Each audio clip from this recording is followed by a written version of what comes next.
Continuaremos con esta serie de temas sobre el credo apostólico a fin de tener una mayor claridad sobre qué creen los cristianos. Hoy hablaremos de la bendita persona del Espíritu Santo, la tercera persona de la Trinidad, porque una de sus partes dice creo en el Espíritu Santo. Llegamos a esta parte del credo que hace referencia al Espíritu Santo, y es interesante que el credo comienza marcando que en lo que creemos es en las tres personas de la Trinidad, el Padre, el Hijo y el Espíritu Santo. Comienza diciendo, creo en Dios Padre Todopoderoso, creador del cielo y de la tierra. Se destaca la obra creadora. Luego creo en Jesucristo, su único Hijo, nuestro Señor, y se destaca la figura del Hijo. Y por último, creo en el Espíritu Santo. Quiero decir entonces que tenemos a las tres personas de la Trinidad. Y como hemos podido notar, se le da mucha importancia a la parte en que se habla de la obra de Jesucristo, y hoy llegamos entonces a este interesante tema del Espíritu Santo. En el credo se habla de Dios Padre como creador, de Dios el Hijo como el Redentor y de Dios el Espíritu Santo como el regenerador. Es decir, hay una triple obra de Dios sobre la historia y sobre nosotros que parte de la creación, de la redención y de la regeneración. Y cada una de las personas de la Trinidad está comprometida con una de esas partes. Es la forma en que Dios se presenta a cada uno de esos tiempos. Y ahora el Señor definió en algún momento al Espíritu Santo. Él dijo, el Espíritu es el que da vida. Y esto lo podemos comprobar en toda la Escritura, que el Espíritu es el que da vida. En la creación, cuando comienza el libro de Génesis, dice que el Espíritu se movía sobre la faz de las aguas. Es decir, se habla primero de un caos original y dice que la vida surge por obra del Espíritu que se mueve. La palabra que se usa en hebreo es la misma palabra que se usa para la gallina que empolla. Es como si el Espíritu estuviera empollando la creación. Está dando vida a la creación. Y en la encarnación volvemos a tener al Espíritu Santo cuando María recibe al ángel y recibe la anunciación. Ella pregunta, ¿cómo será esto? ¿Cómo será porque no conozco varón? Y el ángel le contesta, el Espíritu Santo vendrá sobre ti. Luego en Pentecostés se derrama sobre las 120 personas y las equipa para ir y anunciar el Evangelio de Cristo. Y esas 120 personas que estaban en el aposento alto, unánimes, conformando un cuerpo de creyentes equipado para difundir las buenas nuevas de salvación, recibe el Espíritu Santo y pasa a formar parte del cuerpo de Cristo, que es la iglesia. El Espíritu Santo introduce al creyente a la iglesia y le ayuda en el sostenimiento de su fe. 1 Corintios 12:3 dice que nadie puede llamar a Jesús Señor sino por el Espíritu Santo. Ahora, al hablar de la obra del Espíritu Santo, hay distintas corrientes doctrinales. Hay quienes creen en el bautismo del Espíritu Santo como una experiencia posterior al nuevo nacimiento. Y hay quienes lo enseñan como un evento simultáneo a la fe, cuando Cristo llega al corazón. Entonces, por un lado tenemos lo que se enseñó siempre durante siglos, lo que está documentado en la Biblia y en la documentación apostólica, y por otro una confusión que se produce a principios del siglo XX sobre la necesidad de vivir experiencias extáticas como evidencia de la presencia del Espíritu Santo en la vida del creyente. Por tanto, como no tenían este tipo de experiencia espiritual, se llegó a la conclusión de que algunos tenían el Espíritu y otros no. Entonces la experiencia se establece como si fuera una doctrina cristiana, y aquí hay un gran problema de interpretación, porque yo no puedo tomar una experiencia y de esa experiencia hacer una doctrina, porque las experiencias varían. Las personas varían, los lugares varían, los tiempos varían. Y entonces no puedo definir una doctrina, una enseñanza a partir de la experiencia. Aunque naturalmente somos dados a las experiencias, más a las experiencias que a las doctrinas. Para fundamentar lo que es la obra del Espíritu Santo, lo que uno tiene que hacer y ver es qué enseñaban los apóstoles acerca de esto. No qué vieron los apóstoles, sino qué dice Dios en su palabra. Lo demás es creencia popular y teológicamente incorrecta. Hay una gran diferencia entre el bautismo en el Espíritu Santo y el bautismo con el Espíritu Santo. El bautismo en el Espíritu es una bendición adherida a la fe, a la conversión. Y el bautismo con el Espíritu, algunos lo llaman la llenura con el Espíritu Santo.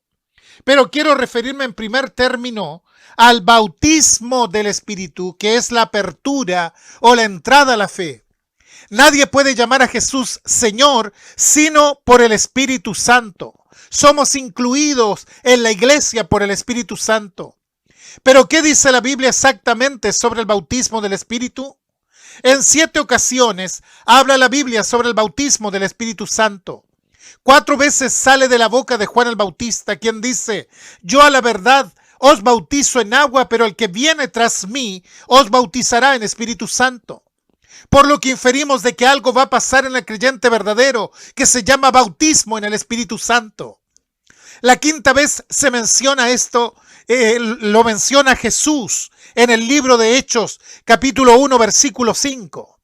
Cuando dice: Juan ciertamente bautizó con agua, pero ustedes van a ser bautizados con el Espíritu Santo dentro de no muchos días.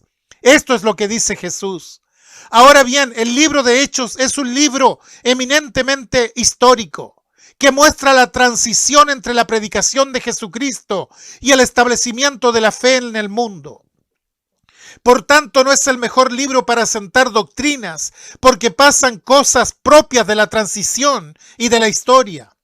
La 6ª vez que se menciona el bautismo con el Espíritu Santo lo hace Pedro, recordando allí en Pentecostés, donde dice: porque esto fue lo dicho por el Señor. Juan ciertamente bautizó en agua, mas vosotros seréis bautizados en el Espíritu Santo. Quiere decir que de las 7 menciones, 6 tienen que ver con la historia. Pero la doctrina debe estar basada en la enseñanza de los apóstoles eminentemente, no en la historia. ¿Y qué fue lo que enseñaron los apóstoles? Y aquí me remito a la 7ª mención que aparece en 1 de Corintios, capítulo 12, verso 3, cuando dice: porque por un solo espíritu fuimos todos bautizados en un cuerpo, sean judíos, sean griegos, esclavos o libres, y a todos se nos dio a beber del mismo espíritu. El Espíritu Santo es una promesa hecha por el Señor Jesucristo. Viene aparejado con el creer en Cristo. No viene aparte de la fe. Si ustedes se fijan, no hubo una iglesia más carnal que la de Corinto. Y sin embargo dice: todos fueron bautizados en el Espíritu Santo. Hay que entender que la iglesia es un cuerpo. Es una unidad. Se la llama el cuerpo de Cristo. El cuerpo es bautizado una sola vez. Y cuando uno se convierte a Cristo, viene a formar parte del cuerpo de Cristo, por lo cual participa del bautismo, del mismo bautismo. El bautismo del Espíritu Santo es un evento ya hecho sobre el cuerpo de Cristo, que es la iglesia. Lo que fue bautizado es el cuerpo de Cristo. Descendió sobre la iglesia y los que creyeron fueron adicionados a ese cuerpo. Por supuesto, hay una corriente doctrinal que habla de eventos diferentes entre creer y ser bautizado, argumentando que no pueden haber personas que se arroguen haber sido bautizadas por el Espíritu Santo en el inicio de su vida cristiana y sin embargo permanezcan vacías, estáticas en cuanto a su fe.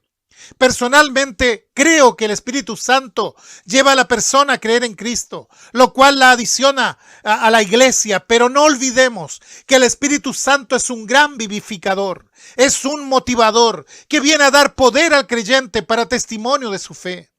Por tal motivo creo que no debemos mirar nuestra relación con el Espíritu como algo meramente jurídico o pasivo.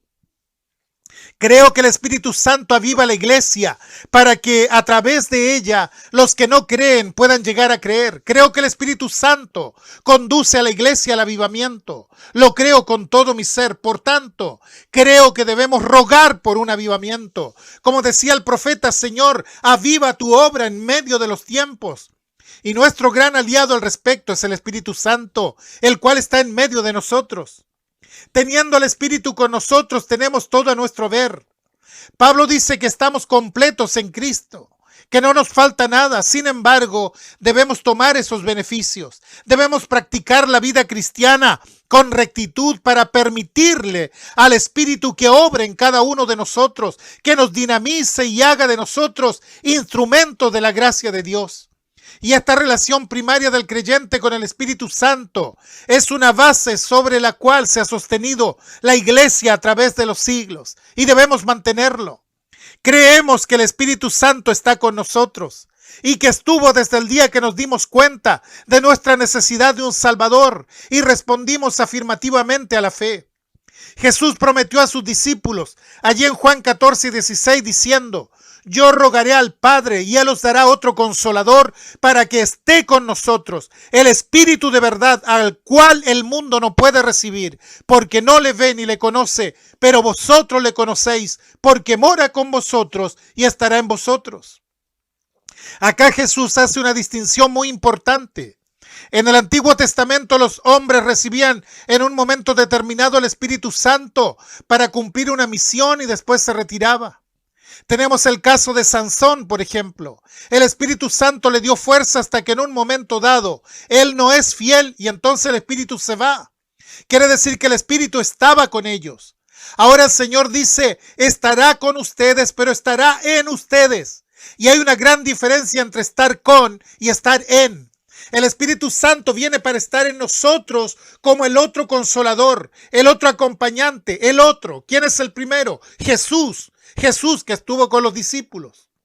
Y ahora viene el otro consolador que los va a ayudar, que los va a corregir, que los va a orientar. Y entonces esa obra del Espíritu Santo en nosotros es la que ocupa el lugar que tenía Jesucristo para los apóstoles. Amén. ¿Qué hacía Jesucristo con los apóstoles? Los ayudaba, los orientaba, los corregía. Bueno, el Espíritu Santo hace lo mismo con nosotros. Y no es difícil percibir lo que es el Espíritu Santo. Una persona que no tiene el Espíritu Santo puede transgredir las leyes de Dios sin ningún remordimiento. El cristiano basta que dé un paso equivocado en su vida para que empiece a sentirse mal porque está fallando en algo. Pablo define esto como el espíritu que está siendo entristecido en la persona. Estoy perdiendo, estoy incómodo. No estoy cumpliendo con lo que tenía que cumplir. No hice lo que tenía que hacer. Y esto es obra del Espíritu Santo. Si el Espíritu Santo no está en nosotros, no va a pasar eso. Buscaremos una justificación a lo que hemos hecho. Tendremos excusa. Pero el que tiene el Espíritu sabe que le falló al Señor. Y esta es precisamente la obra del Espíritu Santo. Por eso Pablo escribe también en 1 Tesalonicenses 5:19, no apaguéis al Espíritu. En otras palabras, no le echemos un baldazo de agua cuando nos esté hablando. Escuchemos su voz y actuemos. Movámonos de acuerdo con sus directrices. El Señor dijo que el Espíritu Santo estaba al lado nuestro como abogado y a los primeros cristianos se les dijo, pero recibiréis poder cuando haya venido sobre vosotros el Espíritu Santo y me seréis testigos en Jerusalén, en toda Judea, en Samaria y hasta lo último de la tierra. En otras palabras, no evangelicen ustedes si el Espíritu no ha venido sobre ustedes, porque es imposible evangelizar sin el Espíritu Santo. Hechos 1:4 dice, y estando juntos, les mandó que no se fueran de Jerusalén, sino que esperasen la promesa del Padre, la cual les dijo, oísteis de mí. Se refiere al Espíritu Santo. Ahora, si he creído en Cristo, ya tengo al Espíritu Santo dentro de mí. No podría haber confesado el nombre de Cristo si no hubiese sido por el Espíritu Santo. Así como sopló en Adán, no es necesario que Él vuelva a soplar en cada ser humano. Así como todos participamos de la vida de Adán, también participamos de la vida de Cristo cuando creemos en Él. Ahora este proceso de regeneración del cual se habla allí lo escribe Pablo en su carta a Tito cuando dice: pero cuando se manifestó la bondad de Dios, nuestro Salvador, y su amor para con los hombres, nos salvó no por obras de justicia que nosotros hubiéramos hecho, sino por su misericordia, por el lavamiento de la regeneración y por la renovación en el Espíritu Santo. Al momento de creer en Cristo y confesar su nombre para salvación, se produce un hecho de regeneración interna que lo realiza el Espíritu Santo en nosotros. El creyente al momento de creer es salvo por los méritos de Cristo y el Espíritu Santo viene y sella su vida. La carta a los Romanos, que es la base del Evangelio, dice allí en el capítulo 8, verso 9, mas vosotros no vivís según la carne, sino según el Espíritu, si es que el Espíritu de Dios mora en vosotros. Y si alguno no tiene el Espíritu de Cristo, no es de él. Entonces alguien se preguntará, si ya tengo el Espíritu Santo dentro de mí, ¿qué es lo que tengo que buscar en mi vida diaria? Bueno, aquí es donde la Escritura habla de la llenura o plenitud del Espíritu Santo. En otras palabras, el asunto no es si yo tengo el Espíritu Santo, el asunto es si Él realmente me tiene a mí. Yo no tengo que darle la bienvenida al Espíritu Santo todos los días, Él ya habita en mí. No puedo darle la bienvenida a alguien que ya está. No puedo andar inventando encuentros con el Espíritu Santo. Recuerde que nuestra única regla de fe y conducta es la Escritura, la palabra de Dios, y ella tiene que regirme y tiene que enseñarme. Por tanto, si enseño algo como doctrina y no está basado en la palabra de Dios, estoy enseñando un error y se convertirá en una mentira que puede resultar muy destructiva a menos que esté sentada en la palabra del Señor. Por supuesto, puedo hacer muchas cosas que no están en la palabra de Dios, cosas de sentido común que no se contradicen con la palabra, pero si levanto una enseñanza, una doctrina que no concuerda con la enseñanza bíblica, no solo es falso, sino también es condenable. Para crecer en la vida espiritual, en la vida cristiana, necesito a lo menos dos factores, el tiempo y el control. Para crecer necesito tiempo. Nadie crece de la noche a la mañana. Por lo general, los crecimientos rápidos, violentos, son enfermizos. Y para crecer sano, no solo necesito tiempo, necesito estar controlándome permanentemente, autoexaminándome. Por eso vamos al médico, porque necesitamos irnos chequeando todo el tiempo. Bueno, la Biblia nos habla de examinarnos constantemente.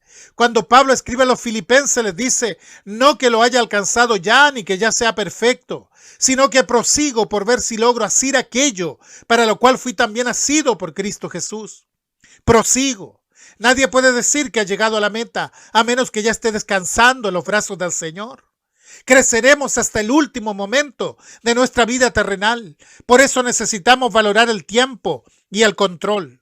Y el control es saber escuchar la voz de Dios, abrirme a las posibilidades de oír la voz de Dios, que hable a nuestras conciencias y reaccionar frente a su voz, frente a su llamado. Así podremos crecer espiritualmente. Por eso le aconsejamos a los hermanos nuevos especialmente, que procuren congregarse, que procuren mantener la comunión con los hermanos de la iglesia para poder oír una palabra, una exhortación que le hable a sus vidas. Debo escuchar la voz de Dios, porque si no la escucho, si no escucho la voz del Espíritu de Dios, voy a cometer errores y me voy a estancar. Es necesario corregir lo que he hecho mal. Es necesario perdonar y pedir perdón también. Porque si no lo hago, entonces la vida espiritual se daña. ¿Y por qué se daña? Porque he dejado de escuchar lo que el Espíritu está hablando. Entonces, en vez de avivarlo, tomo un balde de agua y lo apago. ¿Cuán importante es entonces la confesión permanente que debe tener el cristiano? Abrir el corazón para que el Espíritu Santo pueda seguir trabajando. Ahora uno dice, yo abro mi corazón, amén, pero el Espíritu Santo trabaja lentamente. La vida espiritual es un crecimiento lento, ¿lo sabía usted? No es un crecimiento explosivo, es lento. Vamos creciendo en la medida que vamos respondiendo a lo que el Espíritu Santo hace en nosotros. Por eso la clave es, no apaguéis al Espíritu. Debo preguntarme permanentemente cuán encendido está el Espíritu Santo en mi vida. Pero hay algo más que Pablo dice a los Efesios. Dice, no os embriaguéis con vino, en lo cual hay disolución. Antes bien, sed llenos del Espíritu Santo. Lo que está haciendo es una comparación entre el efecto del vino y el efecto del Espíritu Santo en la vida de una persona. El alcohólico, la persona ebria, llega a ser dominada por el vino, por el alcohol. Lo que ella hace, lo que el alcohol hace en ella. Porque cuando está sobria no actúa como cuando está ebria. El apóstol Pablo está diciendo: no permitan que nada los domine excepto el Espíritu Santo. ¿Cómo se manifiesta la plenitud del Espíritu Santo en un creyente? Dice Efesios: hablando entre vosotros, con salmos, con himnos y cánticos espirituales, cantando y alabando al Señor en vuestros corazones. Es decir, se manifiesta en la relación con los demás, hablando para edificación. Ahora, hablar con salmos e himnos no significa que me voy a girar y le voy a cantar un coro al hermano que está al lado mío. Por supuesto que no. Jesús dijo: de la abundancia del corazón habla la boca. Por tanto, lo que sale del corazón de una persona guiada por el Espíritu Santo es alabanza a Dios. Es un homenaje a Dios. Son cánticos espirituales para edificar a los demás. Un cristiano que es quejumbroso, criticón, pesimista, amargado, simplemente no está lleno del Espíritu Santo. Los salmos, himnos y cánticos son alabanzas de adoración y edificación. Pregúntese entonces: cuando abro mi boca y hablo con mi hermano, ¿para qué lo hago? ¿Lo hago para edificarle, para levantarle, para animarle? Así es como debiera ser, para edificarlo, levantarlo, animarlo, que es lo que el Espíritu hace en mí. Pero si yo hablo en forma pesimista, quejosa, derrotista, entonces el Espíritu Santo no está trabajando en mi vida. Todos necesitamos que otros nos alimenten. Todos necesitamos que otros nos acompañen, que otros nos ayuden. Pero esa persona tiene que ser realmente guiada por el Señor. Porque si unimos nuestro derrotismo y nuestros problemas, nos vamos a caer juntos. Se espera de los cristianos que en su vida de relación justamente transmitan eso. El agradecimiento al Señor por lo que tiene, la adoración al Señor y la edificación a los demás. Que pueda transmitir algo que deje una buena huella en la otra persona. Esta es la misión del cristiano, dejar una marca positiva en el corazón del otro. El Señor dijo que el Espíritu Santo iba a ser en nosotros una fuente que saltaría para vida eterna.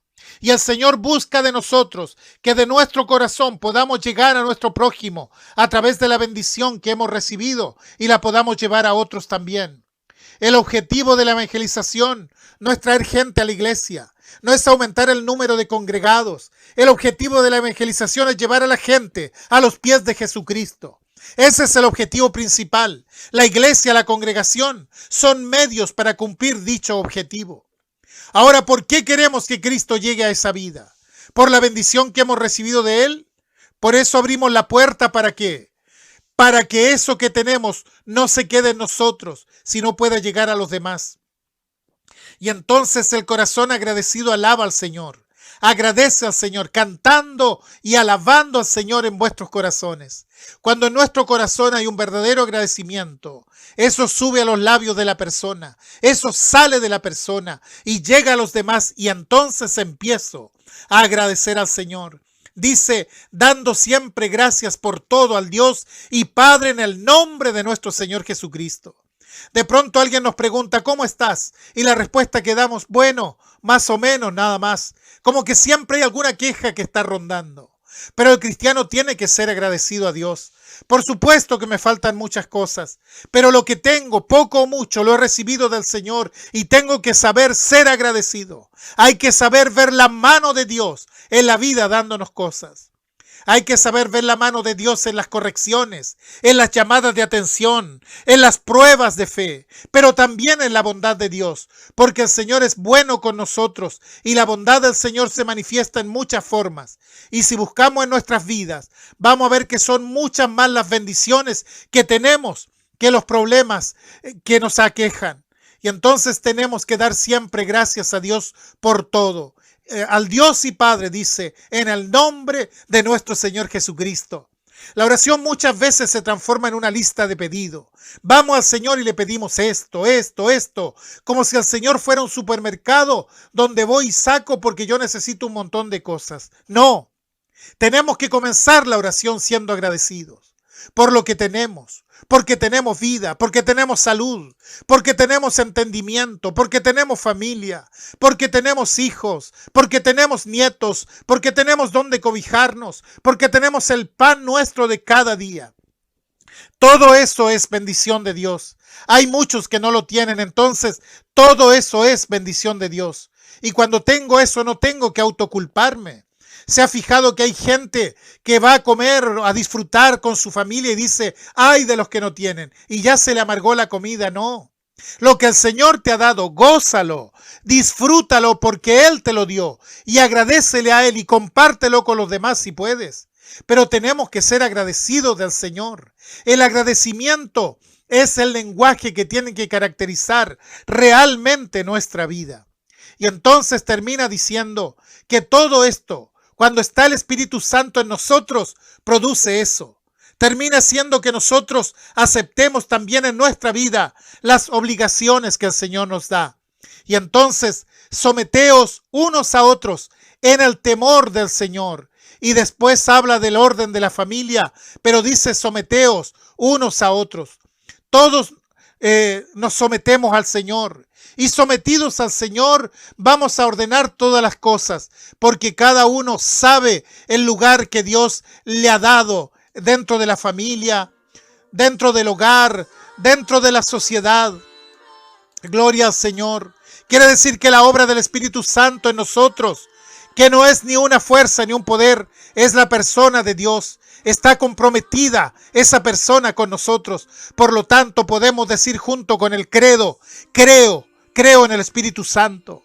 Y esto es muy importante en la iglesia. Es muy importante porque es la persona de la Trinidad que está comprometida con nosotros.